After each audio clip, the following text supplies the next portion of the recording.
Hello everyone, मेरा नाम है मनीषा और मैं आप सभी लोगों का स्वागत करती हूँ आपके अपने यूट्यूब चैनल एग्ज़ाम एक्सप्रेस में।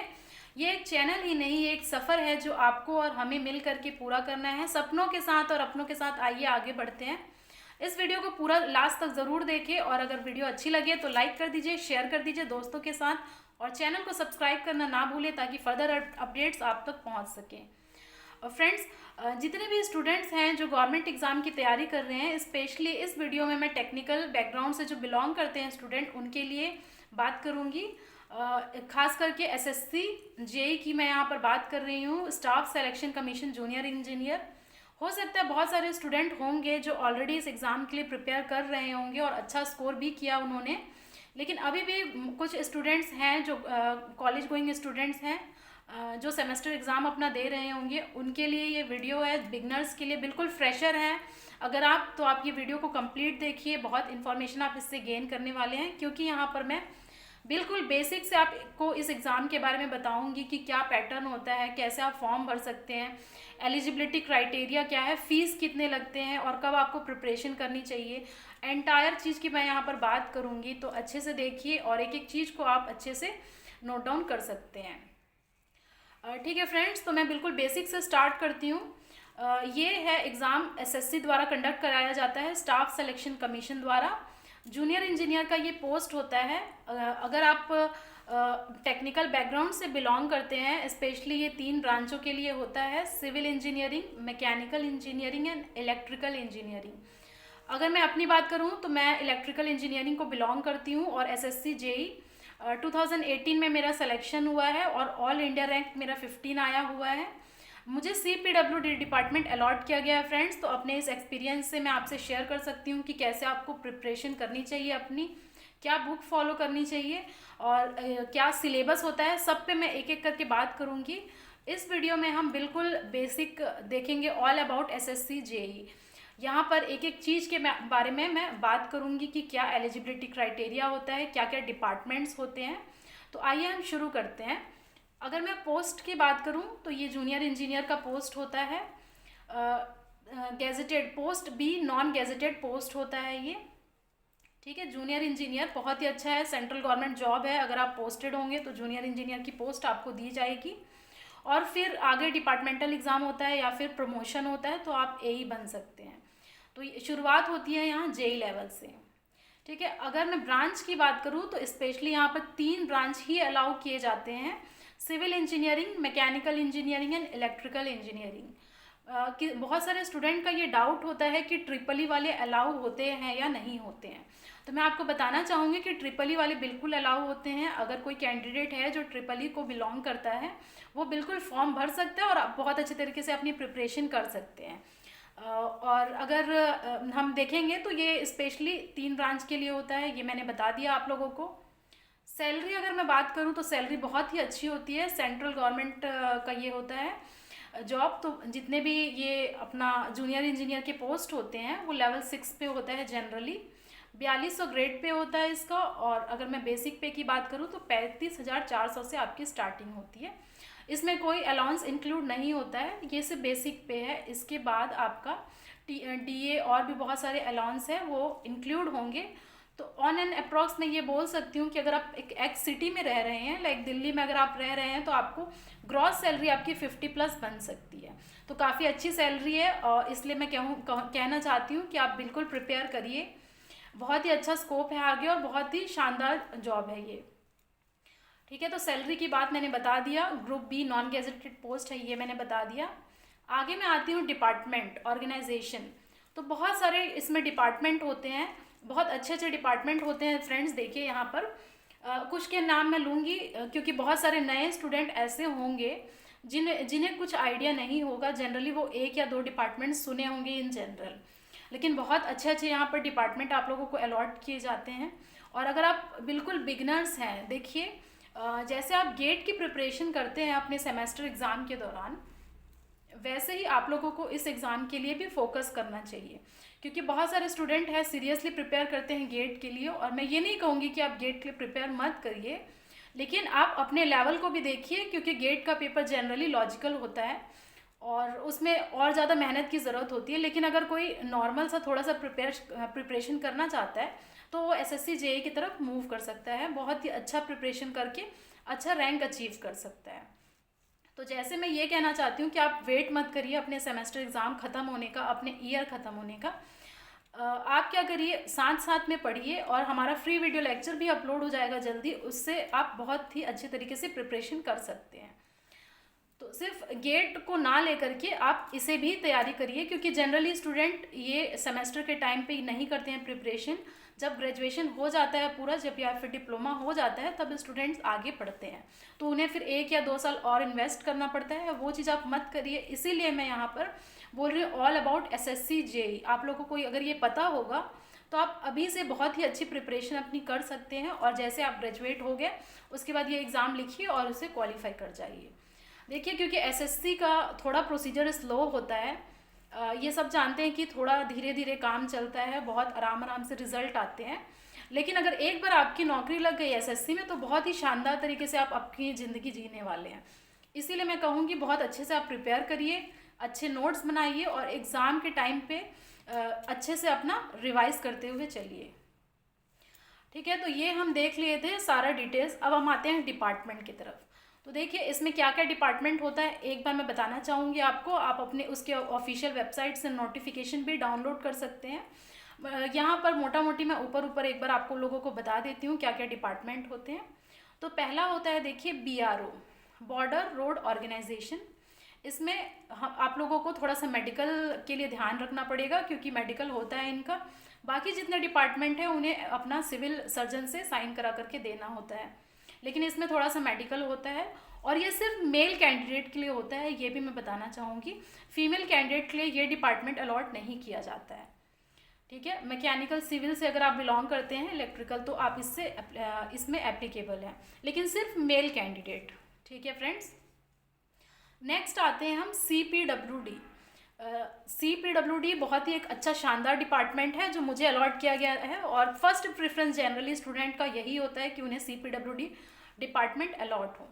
ये होता है सेंट्रल पब्लिक वर्क्स डिपार्टमेंट, बहुत ही अच्छी डिपार्टमेंट है। ठीक है, ये हो गया हमारा सेकेंड। नेक्स्ट आते हैं हम central water and research station. तो ये एक और ऑर्गेनाइजेशन है, डिपार्टमेंट है। ठीक है, नेक्स्ट आता है आप लोगों का CWC, जिसे हम बोलते हैं सेंट्रल वाटर कमीशन। बहुत ही अच्छा डिपार्टमेंट है, अच्छे तरीके से आप यहाँ पर काम कर सकते हैं, और आपको काफ़ी टाइम भी मिलता है। मैं जनरली ऐसा सुनी हूँ कि काफ़ी टाइम मिलता है आगे प्रिपरेशन के लिए। ठीक है, नेक्स्ट हमारा जो डिपार्टमेंट है वो है directorate of quality assurance naval. तो ये डिपार्टमेंट का नाम है, नेवल के अंडर आता है अपना। नेक्स्ट आता है फराका बैरेज प्रोजेक्ट। तो जनरली स्टूडेंट्स इसे ज़्यादा प्रेफर नहीं करते हैं, बट अच्छा डिपार्टमेंट है, आप कर सकते हैं। अगर आपके पास कोई ऑप्शन नहीं है तो आप जा सकते हैं। नेक्स्ट आता है MES, मिलिट्री इंजीनियरिंग सर्विसेज। बहुत ही शानदार डिपार्टमेंट है, इसमें एक कमांड अलॉट आप लोगों को किया जाता है, तो आपको जितने भी फैसिलिटी हैं डिफेंस रिलेटेड वो आप लोगों को दी जाएगी, और वर्किंग डेज भी इसमें कम होता है। Military engineering services generally student का सेकंड प्रेफरेंस होता है, एंड फर्स्ट प्रेफरेंस होता है CPWD। ठीक है, नेक्स्ट आता है लास्ट हमारा NTRO, national technical research organisation. ये सारे मैं डिपार्टमेंट के बारे में बात कर रही हूँ। अगर आपको और ज़्यादा डिटेल चाहिए तो ऑफिशियल आप देख सकते हैं नोटिफिकेशन में, ये सारे डिपार्टमेंट लिखे हुए हैं इसमें। तो ये हो गया अपना डिपार्टमेंट। ठीक है, सैलरी ऑलरेडी मैं डिस्कस कर चुकी हूँ। अब आते हैं हम लोग रिजर्वेशन एंड रिलैक्सेशन पे। तो जब आप फॉर्म भरेंगे तो आप लोगों से पूछा जाएगा कि आपका रिजर्वेशन कैटेगरी क्या है। तो आप जिस भी कैटेगरी को बिलोंग करते हैं, अगर जनरल से हैं तो आप जनरल में फॉर्म डालिए, अगर आप OBC कैंडिडेट हैं तो OBC में भर सकते हैं, और ST SC है तो ST से फॉर्म भर सकते हैं। लेकिन ये ध्यान ज़रूर रखिए कि आप अपनी कैटेगरी मिस ना करिए। अगर आप पर्टिकुलर कैटेगरी को बिलोंग करते हैं तो ज़रूर आप उस कैटेगरी का यूज़ करिए। और फॉर्म फिल करने के टाइम मैं आप लोगों को एक इम्पॉर्टेंट नोट बताना चाहती हूँ कि फॉर्म जब भी आप फिल करेंगे तो वहाँ पर कहीं पर भी आप लोगों को ये नहीं पूछा जाता है कि आप अपने डॉक्यूमेंट अपलोड करिए कास्ट वाला। तो कई स्टूडेंट्स होते हैं जिन्हें लगता है कि अभी तो कैटेगरी बना नहीं है, तो फॉर्म जनरल से फॉर्म फिल कर देते हैं।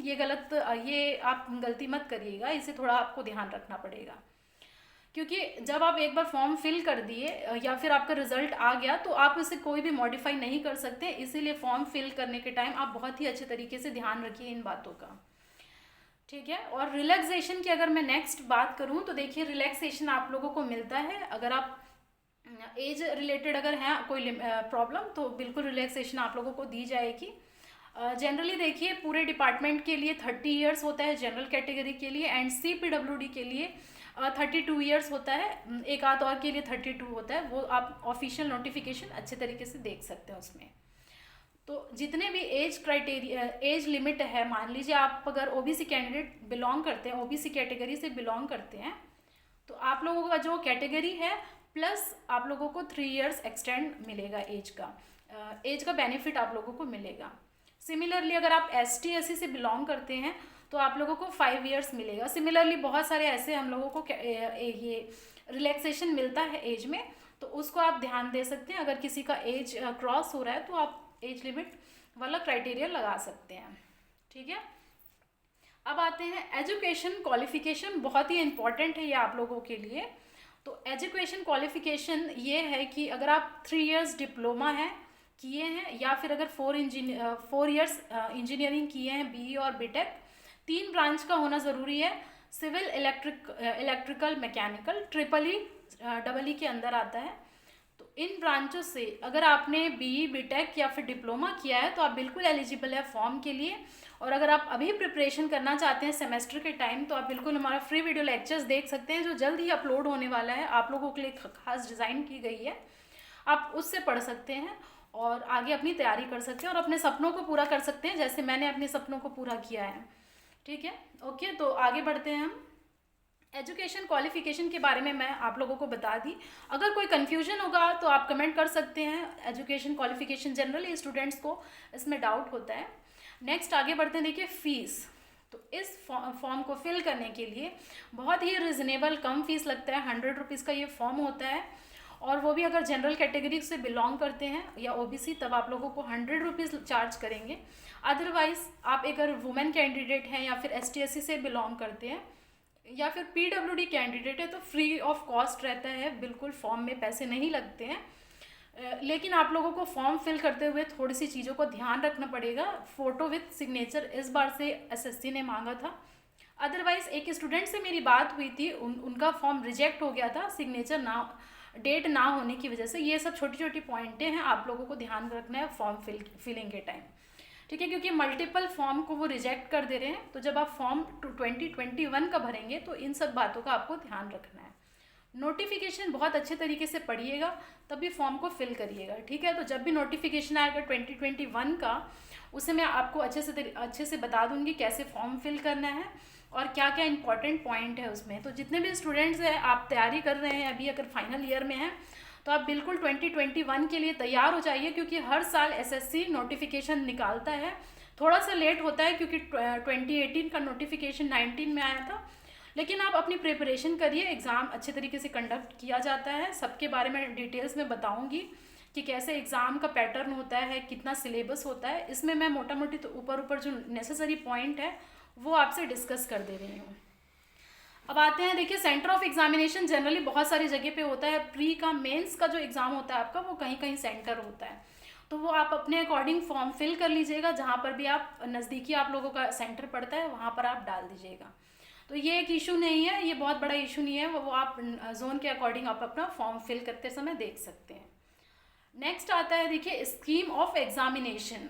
तो स्कीम ऑफ एग्जामिनेशन यहाँ पर मैं बहुत ही ब्रीफ में बात करूँगी, थोड़ा सा बता दूँगी।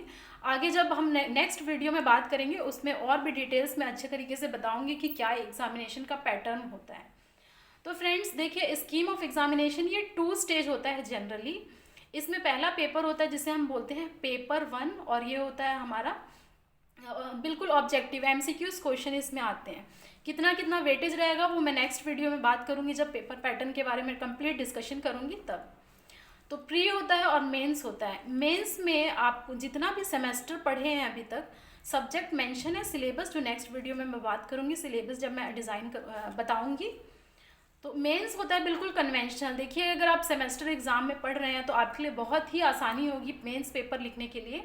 और मेंस पेपर में अगर आप अच्छा स्कोर कर पा रहे हैं तो आपका ओवरऑल रैंक बहुत अच्छा रहेगा। अगर मैं अपनी बात करूं तो मेरा 245 मार्क्स आया था आउट ऑफ 300 मेंस में। ये काफ़ी अच्छा मार्क्स है। और अगर आप मेंस का क्लास अटेंड करना चाहते हैं तो आप कमेंट कर सकते हैं, हम स्टार्ट कर देंगे जल्दी। खास करके इलेक्ट्रिकल की मैं यहाँ पर बात करूँगी, और नॉन टेक भी पढ़ाया जाएगा, धीरे धीरे अपलोड हो जाएगा वीडियोस। ठीक है, ओके। नेक्स्ट हम आते हैं सिलेबस के बारे में।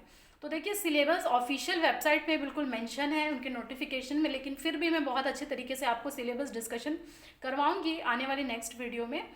और लास्ट हम देखते हैं मोड ऑफ सिलेक्शन क्या होता है। तो फ्रेंड्स देखिए, मोड ऑफ सिलेक्शन ये होता है कि आप लोगों को दोनों ही पेपर, अगर फर्स्ट पेपर आपने क्वालिफाई किया है, कट ऑफ के ऊपर हैं, तो आप पेपर 2 लिख सकते हैं, एलिजिबल होंगे।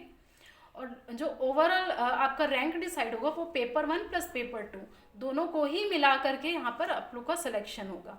तो ऐसा नहीं है कि पेपर 1, कई स्टूडेंट का डाउट रहता है कि पेपर 1 काउंट होता है या नहीं होता है। तो मार्क्स बिल्कुल कैलकुलेट किए जाते हैं पेपर 1 का और पेपर 2 का, तब आपका ओवरऑल एक मार्क्स, आपका ओवरऑल रैंक तैयार होता है। और उसमें भी बहुत सारे प्रोसीजर है। पहले के शॉर्ट लिस्ट करते हैं 3:1 रेशो में, जो मैं आगे डिस्कस करूँगी आप लोगों से। तो आप लोगों के लिए फ़िलहाल इतनी इन्फॉर्मेशन काफ़ी है स्टार्ट करने के लिए। बहुत अच्छे से स्टार्ट करिए और अपने सपनों को ज़रूर पूरा करिए। और मैं ये कहना चाहूँगी कि आप अभी से शुरू करिए, इंतज़ार मत करिए अपना डिप्लोमा या बीटेक ख़त्म होने का, फिर आप 2 या 3 साल लगाएंगे। बेटर आप अभी से प्रिपरेशन करिए, और जैसे ही आप पास आउट होंगे 1 या 1.5 साल में आप बिल्कुल जेई बन सकेंगे। तो फ्रेंड्स, अगर ये वीडियो अच्छी लगे, इन्फॉर्मेटिव लगे, तो लाइक कर दीजिए, शेयर कर दीजिए दोस्तों के साथ, और चैनल को सब्सक्राइब करना ना भूलिए ताकि फर्दर अपडेट्स आप तक पहुंच सके। Thank you very much. मिलते हैं हमारे नेक्स्ट वीडियो में।